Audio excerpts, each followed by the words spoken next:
He's gonna rake in Japan. As a fan of Japanese baseball, few phrases are more frustrating. If any borderline MLB-worthy player is signed by a Japanese team, you can bet that exact comment will show up at the comment section of every post announcing it on every kind of social media. Why does this happen? Well, in North America, there's a prevailing myth about Japanese baseball that it's a super high offense environment where meatballs are thrown on the daily and any schmuck with a decent power stroke can become a legend. The success of guys like Randy Bass, Tuffy Rhodes, and Alex Ramirez appear to lend credence to that theory. But when you dig a little deeper, you find that they're more of an exception to the rule when it comes to good foreign players. Other foreign legends like Ralph Bryant, Warren Cromartie, Bobby Rose, Steve Ontiveros, and Matt Merton were by no means pushovers when you start to dig into their advanced stats. They were just never given the chance. So their success is far more justified. And guys like them are far more common in the annals of foreign MPB legends. So, I've decided to take a look at every foreign hitter out of the last decade and sort them into categories and how much I feel they raked. To do that, I'll be using a stat called OPS+. For those of you who don't know, OPS is a stat that combines a player's on-base percentage with their slugging percentage, which is basically their bases per at-bat, to form one uniform batting stat. If you're looking for a solid, easy-to-understand batting stat to compare hitters, OPS is probably the best stat out there. However, if you're choosing to compare players from different years or different eras, that can be a little bit misleading. So that's where OPS Plus comes in. OPS Plus is a league and park adjusted stat that compares a player's OPS to the average OPS on a scale where 100 represents average. The further above or below 100 a player's OPS Plus is, the better or worse they are at hitting. There's a similar stat called WRC Plus or Weighted Runs Created Plus that attempts to do the same thing. However, WRC Plus is a little bit harder to explain, and 99% of the time, it basically agrees with what OPS Plus is telling you. We could go on about sample sizes and all that, but I'll leave Baseball Reference people and Fangraphs people to fight about that somewhere else. We cool? Good. Moving on. This leads me to how I'm going to define raking. For that, I've chosen a scale. An OPS Plus of 90 to 110 will be considered average, 111 to 130 will be considered good, and anything over 130 will be considered raking. If their OPS Plus is over 150, they will be considered elite. On the flip side, a sub 90 OPS Plus will be considered bad, and an OPS Plus of 70 or lower will be considered awful. Okay, so our guidelines are as follows. To be considered, a player must have come from MLB or an MLB system before jumping over to Japan. So no direct Cuban, Korean, or Taiwanese imports. This excludes Yuli Gurriel, Adolis Garcia, and Daiho Lee. 2. A player must have started playing in NPB in the 2010 season or later to qualify. This means guys like Alex Cabrera, Alex Ramirez, Jose Fernandez, Jose Ortiz, and Craig Brazell will be eliminated. 3. A player must have at least played 70 games or a little under half a season to be considered. In effect, this kind of discards some of the real stinkers from the list and gives us a half-decent sample size to draw from. If the player started in the 2020 season, this will be lowered to 60 games. There will be one or two exceptions due to circumstances, however. Why? It's my channel, I do what I want. Also, given I'll be releasing this video in the middle of the 2021 season, all 2021 foreign rookies will not be considered, so that eliminates guys like Edeni Hechavarria, Kevin Cron, and Justin Smoke, to name a few. Wakarimasu ka? Okay, let's dive in. Starting at the bottom, we've got a lightning round of the flops. None of these guys managed to play the requisite number of games in a season to qualify for the list. Alex Castellanos, Alexis Gomez, Andy Phillips, Anthony Saratelli, Audie Sirasao, Agustin Murillo, Barbaro Canizares, Brian Barden, Brian Bogusevic, Brooks Conrad, Carlos Rivero, Chad Huffman, Chad Tracy, Chris Carter, no not that one, Cody Ransom, Dionis Cesar, Efren Navarro, Eric Campbell, Felix Carrasco, Francisco Carabello, Freddie Bynum, Gabby Sanchez, Gerardo Parra, Israel Mota, Jamie Romack, Jason Rogers, JC Muniz, Jeff Fiorentino, Jeremy Hermida, Jesus Guzman, Joey Butler, Johnny Gomes, Jorge Martinez, Josh Fields, Juan Francisco, Juan Santana, Kenny Vargas, Kevin Youkilis, Kyle Jensen, Luis Torrero, Matt Dominguez, Matt Duffy, Matt Haig, Mike Hessman, Mitch Denning, Moises Sierra, Nate Shearholtz, Nelson Perez, Nick Evans, Nick Santivoa, Okaye Dixon, Oscar Salazar, Ramiro Pena, Rusta Real, Ryan Mulhern, Victor Diaz, Vinny Rotino, Yadir Drake, Yangervis Solarte, Unieski Betancourt, and Zach Lutz. Okay, so I've just covered 61 of the 131 MLB or MLB affiliated players who began their NPB careers in 2010 or later. That's 46.5%. If that doesn't justify my argument, I don't know what does, but regardless, none of these guys managed to stick with an NPB roster for even half a season. Some, though, not for lack of trying, but alas. And even then, some guys fell into the terrible category. Joel Guzman put up a 62 OPS plus in his 2011 campaign with the Dragons, Elian Herrera put up a 64 OPS plus in his 2 years in Yokohama, and probably the most sad of them all, Luciano Fernando, who despite being in the Eagles system for 6 years, up and down from the minors, only put up a career 41 OPS plus before he was let go after the 2020 season. So, with that over, let's move on to the bad category, which has some interesting guys in it. Willen Rosario came off 2 fantastic campaigns with the KBO's Hanwha Eagles, where he hit 70 home runs in just 2 years, matching his MLB totals, which came from 5 years at Coors Field.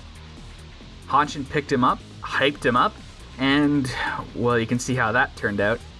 His stats ended up being worse than his MLB averages, and he'd be let go at the end of the year. You'd think the Tigers would learn from this experience, but Mel Rojas Jr. Moving on. Alcides Escobar was basically a hit-per-game guy with the Tokyo Swallows in 2020, but the vast majority of those hits were singles. On a team that desperately needed power hitting, it just straight up wasn't enough. The fact that Meiji Jingu is the second smallest park in MPB doesn't help his case either. Luis Cruz is the only player in this category to have had a multi-year NPB career, as his elite defense at second base kept him in the league and even netted him an all-star appearance.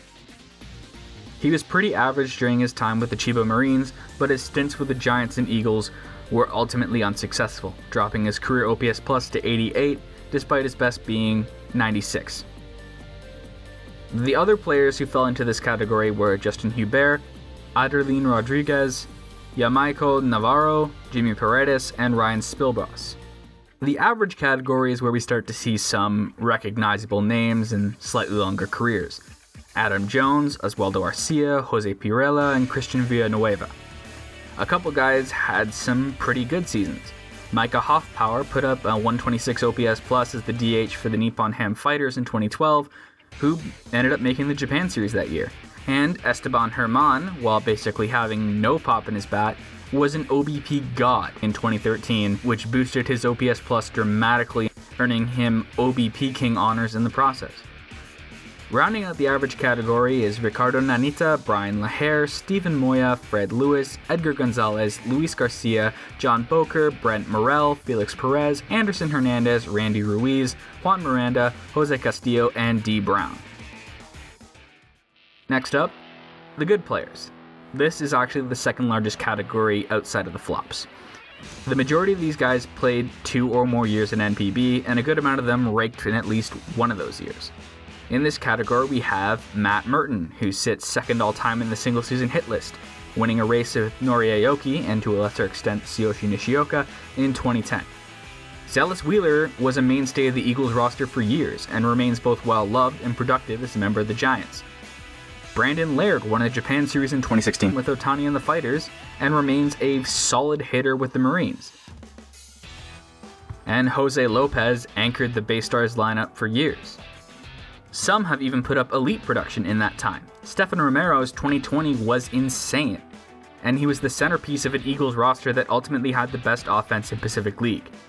Japhet Amador was also on his way to doing the same thing in 2018 before he got bought for PEDs and ultimately got cut. Lasting's Millage went off in his first season with the Swallows, but eventually regressed back to the mean. And career minor leaguer Ernesto Mejia was the core of some fantastic Cebu Lions teams who just could never get it done when it mattered. Quite a few guys in this category are still active. The aforementioned Wheeler, Romero, Mejia, and Laird, as well as Jerry Sands, Corey Spangenberg, and Jeffrey Marte.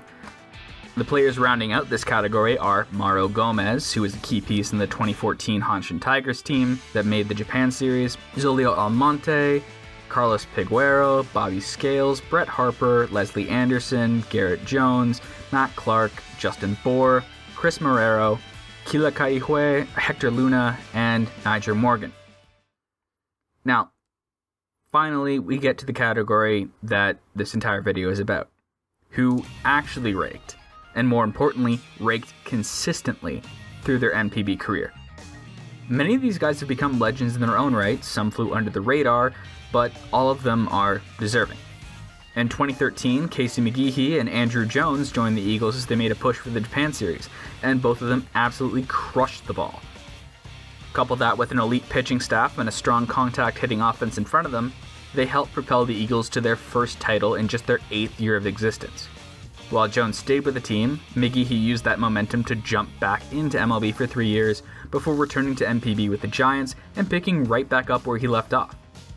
Willie Mo Pena, long hampered by his terrible defense in MLB, found new life as a DH in Pacific League, and in the process, played for 4 of its 6 teams, the Hawks, Buffaloes, Eagles, and Marines, and was a key piece in all of their offenses. He finished with a 136 OPS plus that could have been higher if not for his awful 2013. Brad Eldred anchored the Hiroshima Carps offense for half a decade and is often thrown around with Jim Little as the best foreign player the Carp have ever had. Joining him along the way were Rhino Rosario and Xavier Batista, who also raked during their time at Mazda Stadium. Jabari Blash's 2019 was just otherworldly, as he put up 33 dingers and a 159 OPS plus. However, he'd be injured for most of 2020 and was effectively replaced by Romero, so the Eagles let him go, only to see Romero head back to the Buffaloes. That's okay, they got Rusney Castillo this year. Oh no. Josh Whitesell had some great years with the Swallows and Marines to start the decade, and Michel Abreu had a great year with the Fighters in 2013 before getting injured 6 games into the 2014 season. Alex Guerrero was very good with both the Dragons and the Giants. And still, there are 3 guys active who are currently raking. The longest tenured is Dragons first baseman Dayan Viciedo. After 3 average years as an outfielder with the White Sox, Viciedo found his calling as the Dragons first baseman. He has a career OPS plus of 140 over his 6 seasons with the Dragons, including an incredible 162 in 2018. Just fantastic stuff. And since his signing in the middle of the 2019 season, Leonis Martin has been nothing short of insane, a 4-tool player who is an offensive and defensive wizard for the Chiba Marines. And if 2021 is anything to go by, he isn't slowing down anytime soon. As of writing this, his OPS plus is 151. And finally, Naftali Soto, who's been a mainstay of the Bay Stars offense for the last 4 seasons, joining them just after they fell short in the 2017 Japan series. He's led Central League in home runs twice and has been a perennial candidate for the CL Best 9. And he's not the only Bay Star still on this list, because there's one more category on top of those who raked. One where pitchers are scared at the mere mention of their name. These are the truly elite Randy Bass, Warren Cromartie level foreign hitters. The first isn't so much anymore, but his sheer dominance in the prior decade assures his inclusion. Vladimir Valentin. Valentin joined the Tokyo Swallows in 2011 and proceeded to be an absolutely dominant hitter, which made up for his iffy defense in the outfield. In 2013, Valentin took Central League pitching and broke it over his knee. 60 home runs and an OPS plus of 226. Yes, you read that right. He was 126% better than your average Central League hitter in 2013. Just ridiculous. So ridiculous that he became only the 2nd player in Central League history to win MVP despite not playing for the pennant-winning team. And even then, the 2-time Sadaharu did it, the Giants were at least somewhat competitive. The Swallows were the worst team in Central League by miles. They would get better, and made the Japan series 2 years later, but fell in 5 games to the Hawks. And even then, when that window closed, no one could really blame Ballantine for taking a contract with the Hawks and ring chasing. And since then, he's been an on-again, off-again DH for the club, and has since joined the 1,000 hit and 300 home run clubs. Even though now he's a bit of a shell of his former self, it doesn't change the fact that he is one of the faces of NPB during the 2010s. And finally, a guy who many see as his heir apparent. After bouncing around in MLB and never really finding a home, Tyler Austin joined the Bay Stars last year.